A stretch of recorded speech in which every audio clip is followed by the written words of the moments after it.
Bonjour Olivia Grégoire. Bonjour. Vous êtes secrétaire d'État chargé de l'économie sociale, solidaire et responsable. Alors l'écart il se resserre entre Emmanuel Macron et Marine Le Pen. Le différentiel n'est même plus que de quelques points, 2 points même selon l'Institut Kantar. Comment doit réagir la majorité? On est à 3 jours de la fin de la campagne officielle. Je pense qu'on est élu, ce qui a été mon cas en 2017, ou membre du gouvernement, ou ce qui est aussi mon cas, pour être dans l'action, pas pour commenter. Moi, j'ai adoré commenter jusqu'en 2017, et puis un jour, j'ai été élu. Et là, l'action, c'est quoi dans ces 3 derniers jours? L'action, c'est qu'on bat la campagne, on bat le pavé, on est sur les marchés tous les jours, on est en réunion publique. L'ensemble des députés de la majorité, mais aussi des ministres, se mobilisent le soir, le matin. Vous voyez, quand je pars, là, je vais tracter sur le marché de Grenelle. J'étais hier soir en réunion publique. Beaucoup de commentaires sur des sondages. J'ai beaucoup de respect pour les sondeurs. À 3 jours du premier tour, ce qui compte pour moi, ce n'est pas le commentaire, c'est l'action, la mobilisation. Emmanuel Macron, il a clairement désigné son adversaire hier en Bretagne, Marine Le Pen. C'est tard pour installer le match. Non, ça fait 5 ans qu'on est en combat contre Marine Le Pen. 5 ans, enfin qu'on essaye de combattre, pour tout vous dire, parce que c'est toujours difficile de combattre. Moi, j'ai passé 3 ans et demi au Parlement contre un adversaire invisible. Marine Le Pen n'a pas brillé par sa présence au Parlement, elle n'a pas brillé par ses propositions d'ailleurs, elle n'a même pas brillé par ses votes. Donc nous, on a eu de cesse pendant 5 ans d'agir en faveur du pouvoir d'achat des Français. Je sais qu'on ne gagne pas sur un bilan, mais on peut perdre sur un bilan. Le bilan d'Emmanuel Macron en matière de pouvoir d'achat est très bon. Est-ce qu'il y a encore des choses à faire? Oui. Est-ce que la situation conjoncturelle inflationniste est problématique et grignote du pouvoir d'achat? Soyons lucides. Oui. Oui. Est-ce que ça met à mal tout ce que nous avons fait en matière de réformes courageuses sur le travail, sur la fiscalité du capital? Non, et 3 fois non.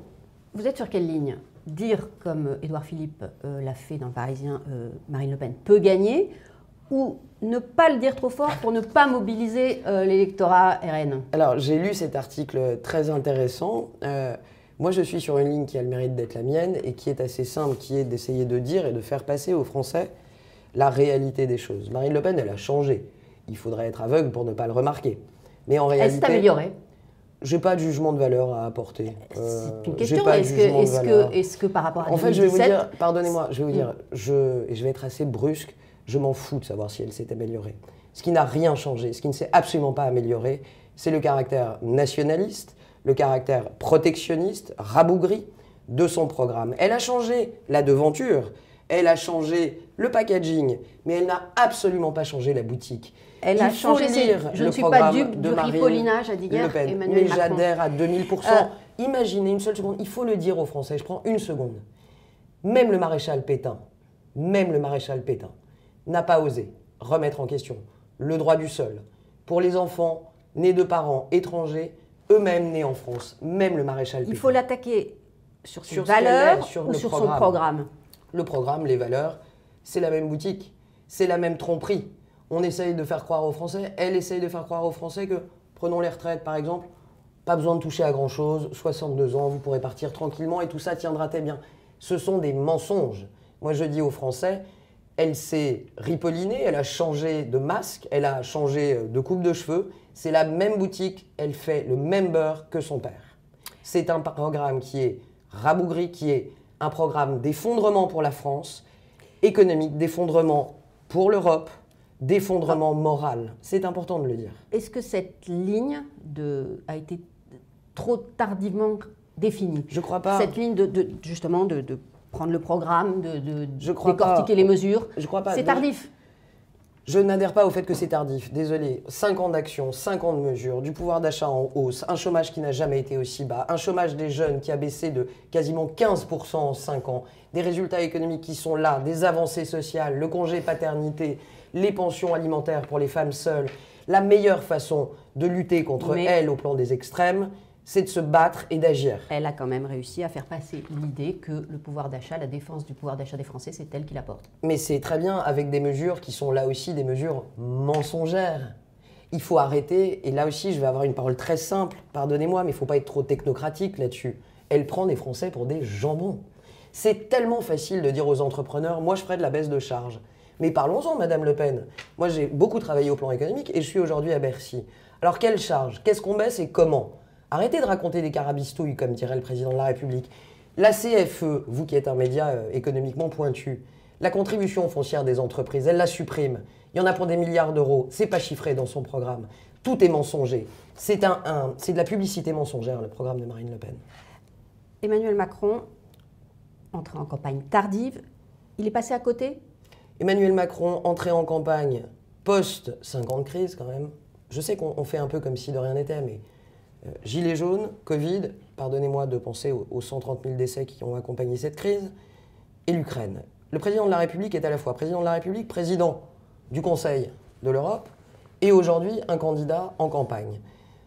Jamais les présidents sortants n'ont passé des mois en campagne, ils sont en action et ils font en même temps ce qu'ils peuvent, comme l'a dit Gabriel Attal, pour être candidat.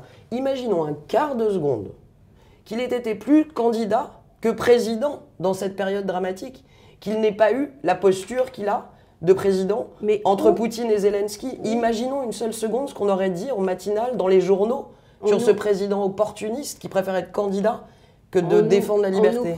On nous promettait un programme qui allait tout casser. Il est passé où ce programme? Le programme est déjà extrêmement précis, contrairement à beaucoup. Vous voyez, quand on parle de baisse de charges, on dit lesquels, on dit combien. C'est une forme d'amplification. Précis, au risque du catalogue même. Mais ça, c'est pareil. J'avais une réunion publique, moi je pars du terrain hier. On me disait, oui, ce qui est important, c'est les valeurs. Ça, c'est le charme des Français ici. Les valeurs, le président l'a rappelé au meeting à la Défense samedi, progressisme, le progrès, humanisme, humanité, fraternité. Aujourd'hui, on dit, oui, c'est un programme catalogue, il y a des mesures, ça manque de valeurs. Alors, je vous fais la même. On n'aurait parlé que des valeurs, on nous aurait dit, oui, mais enfin, il n'y a pas de mesures. Est-ce que vous croyez que c'est avec des mesures, avec des valeurs uniquement qu'on a mis à mal le mouvement social des Gilets jaunes?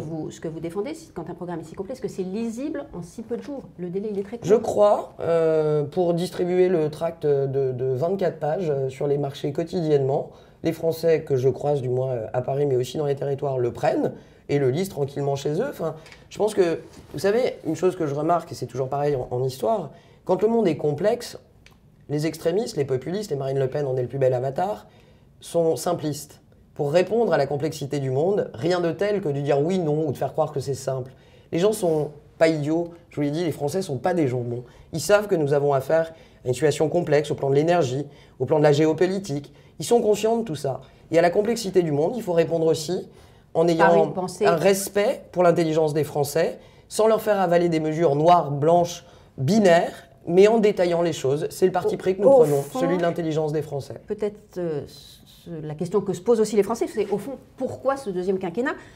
Alors, un mot pour le dire aux électeurs, c'est juste 5 ans de plus? Non, je dirais c'est encore 5 ans. Encore 5 ans pour poursuivre et amplifier. Moi, j'assume totalement une forme de continuité. C'est un message qui est peut-être il faut aller plus loin. C'est un message qui a une caractéristique, il n'est ni populiste ni radical.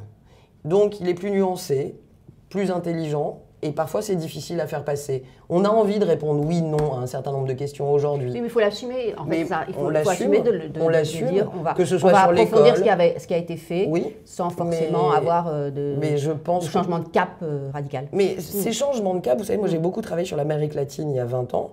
L'Amérique latine, par exemple, a une règle, je pense au Pérou où j'ai travaillé, c'est de changer tous les 5 ans, obligatoirement, de majorité de président de la République. Total et bénéfice, de quinquennat en quinquennat, les uns détruisent ce que les autres ont fait, les autres détruisent ce que les uns avaient mis en place. Est-ce que dans ce pays, quand on voit les résultats après 5 ans en matière de pouvoir d'achat, en matière de liberté, en matière de lutte contre le chômage, est-ce qu'on n'a pas intérêt à poursuivre avec celui qui a fait passer le chômage de plus de 10 à 7 et qui est capable de le faire baisser à 4? Un bon bilan selon vous? Un bon bilan, oui. Un bon bilan qui est malgré tout celui qui va être difficile à défendre face à Marine Le Pen, qui est sans doute plus... C'est ça aussi, c'est la dynamique de ce que montrent aussi les sondages. Oui, mais pardonnez-moi, à 3 jours notamment... Alors, je ne parle même pas des sondages de second tour. Vous connaissez les sondeurs, ce sont des gens sérieux. Même les sondeurs le disent, les projections de second tour, je veux dire, mettons pas la charrue avant les bœufs. Oserais-je dire qu'ils n'ont aucune valeur? Je ne suis pas loin de le penser. Ce qui est important déjà, c'est de mobiliser pour le premier tour. Est-ce que l'abstention, par exemple, me fait peur? Oui.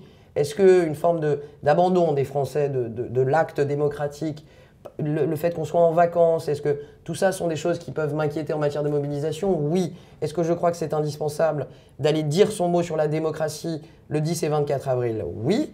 Est-ce que notre programme est complet et est-ce qu'Emmanuel Macron est le seul candidat qui arrête de repeindre ce pays en noir sous des prétextes opportunistes? Le seul qui croit à la force des Français, à l'audace des entrepreneurs? Est-ce que c'est facile? Non. Est-ce qu'on le savait? Oui. Est-ce que le candidat portera haut et fort son bilan et son projet? Oui. Et on est à ses côtés. Les sondages valent ce qu'ils valent. Oui. L'éventualité que Emmanuel Macron ne soit pas en tête au soir du premier tour? J'y pense pas. J'y pense pas. La dynamique, encore une fois. J'y pense pas. On va passer le premier tour. À dispo pour revenir en parler entre deux tours. Mais vous savez, moi je suis assez simple.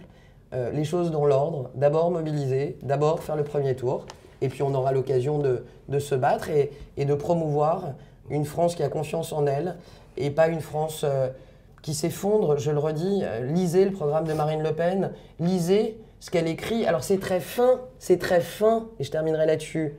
Mais ça veut dire quoi de refuser les avis de la Cour européenne des droits de l'homme? Ça veut dire qu'on va aller dans le club des pays avec l'Azerbaïdjan, la Turquie et la Russie? C'est ça qui est écrit dans le programme. L'Europe qui est effectivement la première... Des priorités pour Emmanuel Macron, Macron, la défense de l'Europe. Le vrai parti de l'étranger, c'est celui de Marine Le Pen. Merci Olivier Grégoire.